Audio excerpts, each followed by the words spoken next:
Hi, this is Dr. Campbell. Today I wanted to talk to you about a new discipline policy and how a teacher should react to new discipline policies. Now, in New York, they're using a new discipline policy called restorative justice. And actually what they do is they have training with the teachers. They actually, from the article I was reading, they actually tell the teachers how racist they are and how they are the ones who are really contributing to the racial problems between them and the students.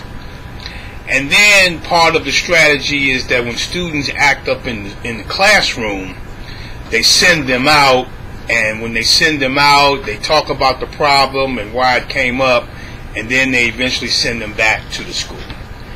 Now, I have a big problem with the program because it disempowers the teacher.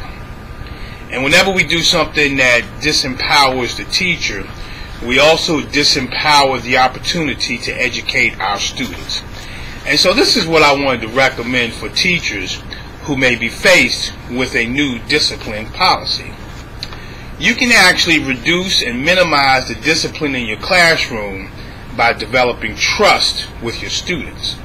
But before you even do that, you want to evaluate if maybe you are being racist in your classroom. I have developed the Recelerate Racism formula. You can use that. You take the number of referrals that you have submitted for students of a specific ethnicity.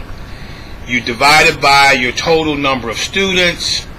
You take that number, you determine what the natural log of that number is, and then you add the coefficient 5 4/10 or 5.4 to that number, and on a scale from 0 to 10, that will tell you if maybe you have implications of racism.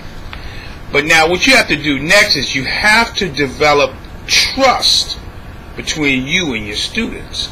And so the first thing that I recommend for the teacher to do is to write down the top 10 ways that you develop trust with your students. Then write down the top 10 ways that you believe your students develop trust. Bring your students in, have them write down the top 10 ways that they develop trust. And I would do this in groups because black kids learn better in groups. And then I would come up with strategies with the students in all of the classes on how you're going to develop trust, what that process looks like, and what those steps looks like. Then that way you don't have to worry about these new changes that are coming when it comes to discipline policies, because you've already developed trust with your students. They're going to gravitate to you when there are problems, and they're going to know that your intentions are good. This is Dr. Campbell. You can read about it on my website, www.positiveracialrelationships.com. You'll find this one under Tips for Teachers.